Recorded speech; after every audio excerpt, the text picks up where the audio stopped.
औज़ुबिल्लाहिमिनश्शैतानिर्रजीम बिस्मिल्लाहिर्रहमानिर्रहीम। अस्सलाम वालेकुम दोस्तों, मैं हूं मोहसिन रज़ा और आप लोग देख रहे हैं virtual student support services YouTube channel, जिसके ऊपर मैं आपको आपकी असाइनमेंट्स के, जीडीबीज के और क्विज के सोल्यूशन फराहम करता हूं। दोस्तों, आज की जो मेरी वीडियो है वो ECU 404 मैनेजेरियल इकोनॉमिक्स की हमारी जो असाइनमेंट नंबर 2 आई हुई है स्प्रिंग 2021 के हवाले से, उस हवाले से है। तो चलिए दोस्तों, हम अपनी असाइनमेंट शुरू करते हैं और सबसे पहले हम लोग अपनी इस असाइनमेंट की रिक्वायरमेंट्स को देख लेते हैं। दोस्तों, इस असाइनमेंट में एक केस दिया गया है जो कि आपको स्क्रीन के ऊपर नजर आ रहा है। दोस्तों, आपने 2 से 3 बार इस केस को जरूर पढ़ना है ताकि आपको क्लियर अंडरस्टैंडिंग हो। जब तक आप इस केस को नहीं समझेंगे तो उस वक्त तक आप इस असाइनमेंट को सॉल्व नहीं कर सकते। दोस्तों, इस केस के अंदर क्या है, इस केस में हमें बताया गया है mister Malik have been working at Cambridge school system with the fixed salary RF 30,000. He decided to quit the job and start his own business of fan production. The school offered him new salary RF 45,000 to change his decision. He decided to start the business and left the job. कि mister Malik है, वो Cambridge school के अंदर पढ़ाते हैं और 30,000 रुपये salary लेते हैं। फिर वो डिसाइड ये करते हैं कि वो इसको छोड़ के अपना बिजनेस शुरू करें क्योंकि उनके एक्सपेंडिचर पूरे नहीं हो रहे। तो स्कूल जो है उन्हें 45,000 की ऑफर करता है। आगे हमें क्या दिया हुआ है, mister Malik have prepared a feasibility report of starting new business. वो एक फिजिबिलिटी रिपोर्ट बनाते हैं जिसमें कैपिटल रिक्वायर्ड है 10 लाख, कास्ट ऑफ लेबर है 20 लोगों की कास्ट है 20,000 रुपए पर मंथ, एक लेबर की कॉस्ट है। एडवर्टीजमेंट के एक्सपेंसेस हैं, एक बार अगर वो ब्राउजर छपवाते हैं 20 रुपए पर की कॉस्ट आती है। प्रोडक्शन की जो एक्सपेक्टेड प्रोडक्शन है वो 234 यूनिट की है पहले महीने के अंदर। इसके बाद हमें कुछ एडिशनल इंफॉर्मेशन भी दी गई है। इसमें प्राइस दी गई है 450 माइनस 0.05 क्यू और एवरेज कॉस्ट हमें दी गई है 3500 divided by q plus 25 plus 0.02 Q. अब इस इंफॉर्मेशन के साथ हम लोगों ने करना क्या है दोस्तों, वो अगली स्लाइड के ऊपर आपको नजर आ रहा है कि इस असाइनमेंट के ऊपर हमने 3 रिक्वायरमेंट्स जो हैं उनको फुलफिल करना है। Being a student of managerial economics, analyse the above case carefully and answer the following question. हमने जो है मैनेजरियल इकोनॉमिक्स के स्टूडेंट की हैसियत से ऊपर जो केस दिया गया है उसको एनालाइज करना है और इन 3 सवालों के जवाब देने हैं। What is the opportunity cost of doing business for mister Malik? कि मिस्टर मलिक जो है वो एक नया बिजनेस शुरू करने जा रहे हैं, तो इसकी अपॉर्चुनिटी कॉस्ट क्या होगी? What is the total economic cost of mister Malik at the current level of production? फिर मिस्टर जो मलिक हैं इनका करंट लेवल ऑफ जो प्रोडक्शन है इसके ऊपर इसकी टोटल जो इकोनॉमिक्स कॉस्ट है वो कितनी होगी। इसके बाद जो थर्ड रिक्वायरमेंट है इस असाइनमेंट की वो ये है, find out the optimum level of output by using the price and average cost equation। हमने जो है ऑप्टिमम लेवल ऑफ आउटपुट निकालना है मिस्टर मलिक का। ऑप्टिमम लेवल ऑफ आउटपुट दोस्तों आपको बताता चलूं, ऐसा आउटपुट लेवल होता है जिसके ऊपर जो है आपको अर्निंग जो है वो हाईएस्ट हो रही होती है। अगर अर्निंग नहीं हो रही होती तो एटलीस्ट आपकी जो कॉस्ट है वो पूरी हो रही होती है। तो ये 3 हैं हमारी इस असाइनमेंट की रिक्वायरमेंट्स। तो चलिए दोस्तों, हम लोग इस असाइनमेंट के सोल्यूशन की जानिब बढ़ते हैं और देखते हैं कि हमने इन 3 रिक्वायरमेंट्स को कैसे पूरा करना है और कैसे सॉल्व करना है। दोस्तों, पहली जो रिक्वायरमेंट है, what is the opportunity cost of doing business for mister Malik, ये आपको स्क्रीन के ऊपर नजर आ रहा है। इसमें दोस्तों हमें जो है बताया गया है कि मिस्टर मलिक जो है वो कैम्ब्रिज स्कूल सिस्टम के अंदर पढ़ा रहे हैं और वो एक फिक्स्ड सैलरी ले रहे हैं 30,000 की। इसके बाद जब वो ये डिसाइड करते हैं कि उन्होंने जो है वो टीचिंग छोड़ के एक नया अपना बिजनेस शुरू करना है और उसके तरफ मूव कर जाना है और जॉब जो है वो छोड़ देनी है, तो स्कूल जो है उन्हें ऑफर करता है सैलरी वो 45,000 है। तो दोस्तों यही वो सैलरी है जो वो छोड़कर एक नया बिजनेस शुरू करते हैं। तो 45,000 जो है यही बेसिकली जो है हमारे बिजनेस की अपॉर्चुनिटी कॉस्ट होगी मिस्टर मलिक की, क्योंकि मिस्टर मलिक जो है वो 45,000 छोड़कर और एक नए बिजनेस की तरफ जा रहे हैं। तो जब हम किसी एक चीज को छोड़कर दूसरी तरफ जाते हैं तो उसकी जो कॉस्ट होती है वो वही होती है जो हम छोड़कर जाते हैं। तो इसमें हम लोग जो है 45,000 छोड़कर जा रहे हैं जो कैम्ब्रिज स्कूल सिस्टम में ऑफर कर रहा है, तो ये ही 45,000 जो है हमारे बिजनेस की अपॉर्चुनिटी कॉस्ट होगी। ये है दोस्तों हमारी रिक्वायरमेंट नंबर 1। इसके बाद आती है हमारी रिक्वायरमेंट नंबर 2 की। अब रिक्वायरमेंट नंबर 2 के अंदर क्या है, what is the total economics cost to mister Malik at the current level of production, कि मिस्टर मलिक के का जो करंट लेवल ऑफ प्रोडक्शन है उसकी टोटल इकोनॉमिक्स कॉस्ट क्या होगी। दोस्तों इसके सोल्यूशन की जानिब बढ़ते हैं। इसमें देखें हमें जो है एक टेबल दिया गया जिसमें टेबल की कैपिटल की कॉस्ट है, लेबर की कॉस्ट है, एडवर्टीजमेंट की कॉस्ट है, 3 किस्म की कॉस्ट दी गई है। हमने इन तीनों कॉस्ट को जो है वो सम कर लेना है, बल्कि हमारी जो इकोनॉमिक्स कॉस्ट है उसको फॉर्मूला होता है कि हमारी जो explicit cost plus implicit cost और प्लस अपॉर्चुनिटी कॉस्ट, इन तीनों कॉस्ट को अगर हम जमा कर लेते हैं तो हमारे पास जो है वो टोटल इकोनॉमिक कॉस्ट आ जाती है। तो हम लोग जो है पहले टोटल कॉस्ट फाइंड कर लेते हैं, उसके बाद हमारे अपॉर्चुनिटी कॉस्ट जो है वो हमने पिछली रिक्वायरमेंट नंबर 1 के ऊपर हम लोग फाइंड आउट कर चुके हैं। तो हम जो है अगली कॉस्ट टोटल कॉस्ट निकाल लेते हैं। तो टोटल कॉस्ट निकालने के लिए हम लोग क्या करते हैं, कास्ट ऑफ कैपिटल आ गया। आप देखें कास्ट ऑफ कैपिटल जो है वो हमारे कैपिटल जो हम प्रोडक्शन के लिए या बिजनेस के लिए यूज करेंगे हमारे पास 10 लाख है, तो यहाँ पे जो है मैंने 10 लाख लिख दिया है। उसके बाद कास्ट ऑफ लेबर है। कास्ट ऑफ लेबर देखें, अब देखें 20 लोग हमारे पास काम करेंगे और एक बंदे की जो पर मंथ कॉस्ट है वो 20,000 है। तो मैंने 20 को मल्टीप्लाई किया 20,000 से, तो हमारे पास 4 लाख जो है वो उनके बन गए। उसके बाद हमारे पास एडवर्टीजमेंट की कॉस्ट है। एडवर्टीजमेंट की कॉस्ट में देखिए 1,000 ब्राउचर हमने प्रिंट करवाने हैं और 20 रुपए एक ब्राउचर की कॉस्ट आएगी।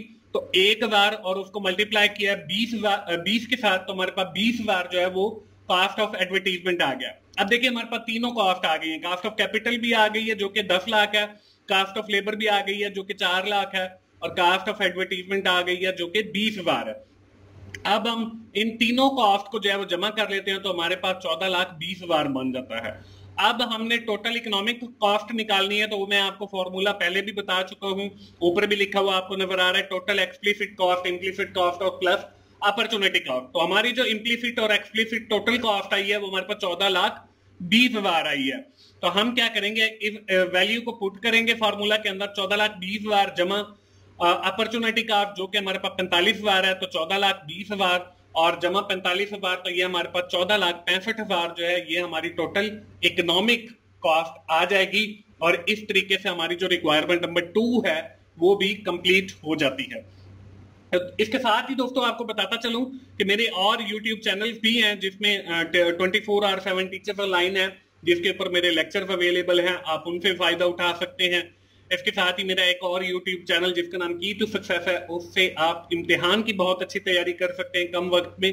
तो आप इन दोनों चैनल को जरूर विजिट करें और वहां पे जो लेक्चर्स अवेलेबल हैं आप उनसे जरूर फायदा उठाएं। दोस्तों इसके बाद बारी आती है रिक्वायरमेंट नंबर 3 की। अब 3 के अंदर हम लोगों ने क्या करना है, 3 के अंदर हमने find the optimum level of output हमने फाइंड करना है by using the price and average cost equation method. ये हम कैसे करेंगे, इसके सोल्यूशन की जानिब बढ़ते हैं। अब इसमें हमारा जो ऑप्टिमम लेवल होता है वो हमारा बराबर होता है MR = MC, यानी कि मार्जिनल रेवेन्यू जहां पे हमारा बराबर हो जाए मार्जिनल कॉस्ट के, तो that is the point of optimal level of output. तो अब हमें क्वेश्चन के अंदर क्या दिया गया, क्वेश्चन के अंदर हमें प्राइस दी गई है जो कि 450 - 0.005 Q है, और एवरेज कॉस्ट दी गई है जो कि 35 divided by Q plus 25 plus 0.02 Q है। अब with the help of these two price and average cost हम लोग जो है मार्जिनल रेवेन्यू भी कैलकुलेट करेंगे और मार्जिनल कॉस्ट भी कैलकुलेट करेंगे। फर्स्ट ऑफ ऑल हम मार्जिनल रेवेन्यू कैलकुलेट करेंगे। अब मार्जिनल रेवेन्यू कैसे निकलता है, हमारे पास इसके लिए टोटल रेवेन्यू होना चाहिए। तो टोटल रेवेन्यू जो है वो कैसे आएगा, हमारी P × Q यानी कि प्राइस और डिवाइडेड मल्टीप्लाई बाय क्वांटिटी। अब देखें प्राइस तो हमें दी गई है, क्वांटिटी नहीं दी गई, तो प्राइस की हम इक्वेशन जो है 450 - 0.05 और Q को जो है हमने लिख दिया और मल्टीप्लाई बाय Q कर दिया। जब हम 450 - 0.05 Q के साथ मल्टीप्लाई करेंगे Q को, तो हमारे पास देखें 450 Q आ गया और माइनस 0.05 005 और Q स्क्वायर आ गया, क्योंकि ये 2 Q मिल गए तो Q स्क्वायर आ गया। ये हमारे पास टोटल रेवेन्यू की इक्वेशन आ गई। अब हमने इसे मार्जिनल रेवेन्यू कैसे कैलकुलेट करना है, ये बिल्कुल सिंपल है। आपने जो है सिर्फ डेरिवेटिव ले लेना है टोटल रेवेन्यू की इक्वेशन का। अब टोटल रेवेन्यू जो है वो हमारे पास आ गया 450 क्यू माइनस 0.005 क्यू स्क्वायर। तो ये हम लोग जो है इसका डेरिवेटिव लेंगे। तो अब डेरिवेटिव लेने के लिए देखें 450 क्यू माइनस 0.005 क्यू स्क्वायर। अब जब हम डेरिवेटिव लेंगे तो वो आपको पता है कि अगर हमारे पास सिंपल वैल्यू दी हुई है तो वो खत्म हो जाती है। अगर एक सिंगल कांस्टेंट वैल्यू दी है जैसे क्यू है, ये हमारे पास कांस्टेंट है, तो ये सिंगल जो है वो भी खत्म हो जाता है। और अगर स्क्वायर है तो वो जो वैल्यू है वो उसके साथ मल्टीप्लाई हो जाती है। अब यहाँ पे देखें 0.005 जो है वो क्यू स्क्वायर दिया हुआ है, रेव टू द पावर 2 दिया हुआ है। तो अब हम क्या करेंगे, देखें 450 के साथ एक सिंगल क्यू था वो खत्म हो गया। अगर यहाँ पे सिंगल 450 होता तो वो हम सिंगल को खत्म कर देते। अब यहाँ पे देखिए क्यू है तो हमने क्यू को खत्म कर दिया। उसके बाद माइनस है 0.01 आ गया। अब ये 0.01 कैसे आया, 0.005 और Q raise to the power 2 था। अब हमने एक क्यू को तो खत्म करना है, तो हम 0.05 को जो है मल्टीप्लाई करेंगे 2 के साथ, तो वो हमारे पास 0.01 आ जाएगा और एक क्यू जो है वो खत्म हो जाएगा। तो हमारे पास 450 माइनस 0.01 क्यू आ गया और ये हमारा जो है मार्जिनल रेवेन्यू है। अब देखें ऑप्टिमम लेवल ऑफ आउटपुट के लिए मैंने आपको बताया था कि वो ऐसा पॉइंट होगा जहां पे M R is equal to M C, यानी कि marginal revenue is equal to marginal cost. अब हमने मार्जिनल रेवेन्यू तो निकाल लिया, अब मार्जिनल कॉस्ट कैसे निकालेंगे। अब मार्जिनल कॉस्ट निकालने के लिए हम सबसे पहले टोटल कॉस्ट निकालेंगे। अब टोटल कॉस्ट का भी वही फॉर्मूला है कि average cost multiply by Q. अब देखें एवरेज कॉस्ट हमें दी गई है जो कि 3500 डिवाइडेड बाय क्यू प्लस 25 और प्लस 0.02 क्यू है। अब यहाँ पे देखें हमने वही जो है 3500 divided by q plus 25 plus 0.02 q आ गया और क्वांटिटी हमारे पास नहीं है तो वो मल्टीप्लाई बाय क्यू आ गया। अब इसको भी हम वैसे ही मल्टीप्लाई करेंगे जैसे हमने टी आर यानी कि टोटल रेवेन्यू के अंदर किया था। तो यहाँ पे देखें हमारे पास 3500 आ गया और डिवाइडेड बाय क्यू था तो मल्टीप्लाई बाय क्यू किया तो ये क्यू खत्म हो गया। अब देखिए 25 है, 25 को मल्टीप्लाई बाय क्यू किया तो 25 क्यू आ गया। 0.02 क्यू था, इसके साथ मल्टीप्लाई बाय क्यू किया तो हमारे पास 0.02 क्यू स्क्वायर यानी कि रेज टू द पावर 2 आ गया। तो ये हमारे पास टोटल कॉस्ट आ गई। अब हमने टोटल कॉस्ट जब हमारे पास आ गई तो हम इससे जो है वो मार्जिनल कॉस्ट भी जो है वो फाइंड आउट कर सकते हैं। अब मार्जिनल कॉस्ट हम कैसे फाइंड आउट करेंगे, वही हम टोटल कॉस्ट का जो है वो डेरिवेटिव ले लेंगे। तो यहाँ पे derivative total cost divided by derivative Q. अब यहाँ पे देखें 3500 जमा 25 क्यू जमा 0.02 स्क्वायर आ गया। अब देखें मैंने आपको बताया था कि 3500 है, 3500 तो हमारा खत्म हो जाएगा।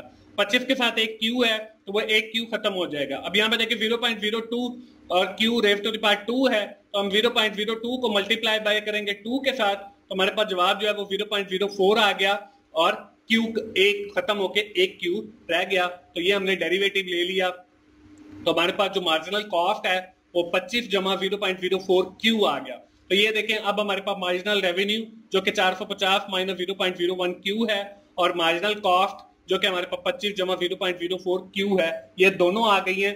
अब हम जो है वो अपना ऑप्टिमम लेवल जो है वो बड़ी आसानी के साथ निकाल सकते हैं। अब देखें हमने वही जो फॉर्मूला शुरू में मैंने आपको बताया था कि M R is equal to M C यानी कि marginal revenue is equal to marginal cost. तो यहाँ पे देखें मार्जिनल रेवेन्यू 450 माइनस 0.01 क्यू जो कि हमने यहाँ पे निकाला और उसके बाद 25 जमा 0.04 क्यू जो कि हमने दूसरी साइड पे निकाला, वो हम दोनों ने इसको इक्वल रखा। अब देखिए एक साइड पे हम क्यू वाली वैल्यू कर लेंगे तो 450 इधर 25 जो है वो जमा का है, इधर आकर माइनस का हो जाएगा। ये मैथमेटिक्स का बेसिक रूल है। तो 450 माइनस 25 इज इक्वल टू 0.04 इधर था और इधर वाला जो माइनस है 0.01 क्यू ये दूसरी साइड पे जाके प्लस वाला हो जाएगा 0.01 क्यू। अब देखें 450 में से हमने 25 को माइनस किया तो 425 आ गया और ये दोनों को जब हमने जमा किया 0.04 को 0.01 के साथ तो ये हमारे पास जो है 0.05 आ गया। अब देखें इधर क्यू की वैल्यू है, क्यू हमने खत्म करना है तो दोनों साइड पे जो है हम क्यू के साथ डिवाइड कर देंगे, सॉरी 0.05 के साथ डिवाइड कर देंगे तो 425 डिवाइडेड बाय 0.05 और इस साइड पे 0.05 क्यू डिवाइडेड बाय 0.05। तो जब हमने 425 को डिवाइड किया 0.05 के साथ तो हमारे पास 8500 जो है वो क्वांटिटी आ गई और that is the optimum level of output. तो क्यू जो है वो हमारे पास 8500 है। तो यही जो है हमारा ऑप्टिमम लेवल ऑफ है जहां पे हमारा जो प्रॉफिट है वो मैक्सिमम होगा।